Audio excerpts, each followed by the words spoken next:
Hey guys, welcome to Tutorial Guru. Today we'll be learning how to log into Lukenya University Student Account, and now let's dive right in. Now to log into your Lukenya University Student Account, first open up your preferred browser. As I've already opened the Google Chrome, and on the search bar click over there and type in the address Lukenya University.ac.ke and hit on enter.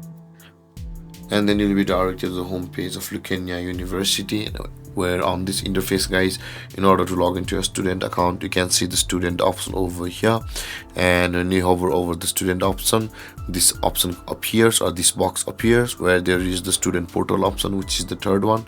Click on the student portal, and over here guys, enter your username which you had registered on Lukenya University, and after that enter your password over here. And after entering your username and password guys, click on the login button over here, and then you'll be logged into your Lukenya University student account.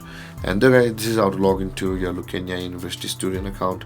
And if you have any confusions or questions regarding the topic, feel free to comment in the comment section below, and don't forget to like, subscribe and hit that bell icon for more videos. Thank you for watching guys. Peace.